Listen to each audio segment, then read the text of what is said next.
My second Christian name, Haddon, has often reminded me of my godly ancestry.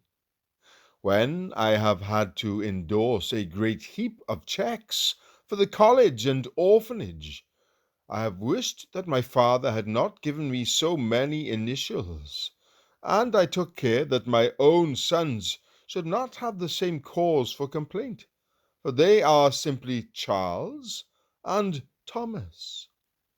Yet there is such a pleasing story associated with the name of Haddon that I am very glad it was given to me. It appears that before my grandfather became a minister, he had several years of business life as a country shopkeeper.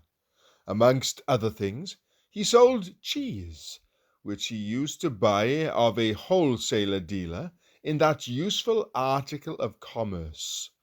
One day, a friend named Haddon said to him, "Mr. Spurgeon, you should go down to the cheese fairs at Derby and Leicester and buy what you want at first hand.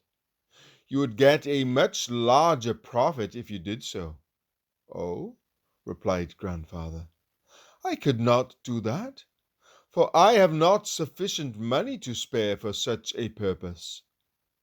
"You need not have any difficulty on that score," said the generous man.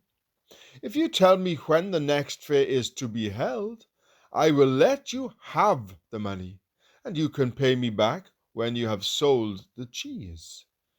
I have confidence in your Christian integrity that I shall be glad to aid you in this way." Accordingly, grandfather bought the cheese, sold them at a good profit, and went to his friend who had lent him the money. This is one of the most remarkable parts of the story. When the amount was repaid, grandfather asked how much interest was due from him, but the lender replied, "Oh, Mr. Spurgeon, that is not my way of transacting business. I had that money lying idle, and you have done me great service in putting it to such good use. So I mean to give you 5% for your trouble in laying it out for me. And when the season comes round again, I want you to buy another lot of cheese on the same terms." That very singular arrangement was continued until there was no further need of the good man's help, and afterwards, when grandfather had a son born to him, he gave him the name of Haddon in remembrance of his generous friend. That son was my uncle Haddon, who, in my childhood days, used to give out the hymns at Stanbourne Meeting House, and when my father also had a son, he gave him the name of Charles Haddon Spurgeon. And now, without any wish on my part, Mr. William Olney and his friends in Bermondsey have perpetuated the name by calling their splendid mission premises Haddon Hall. It always seems to me that this chain of circumstances is a fresh illustration of the inspired promise, "The righteous shall be in everlasting remembrance." Genealogical table compiled from an ancient family register. Clement, 1797. John, 1768. William, 1771. Thomas, 1774.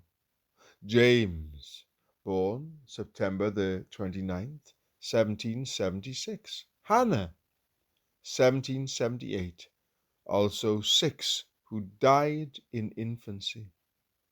Sarah, 1807. Haddon Rudkin, 1808. Uncle Haddon. John, born July the 15th, 1810. Samuel, 1811. Obadiah, 1813. Eliza, 1815. Anne, 1818. Aunt Anne. James, 1820. Susanna, 1823. Charles Haddon, born June the 19th, 1834. Eliza, James Archer, Emily, Louisa, Charlotte, Eva, Flora, Charles, Thomas, born September the 20th, 1856.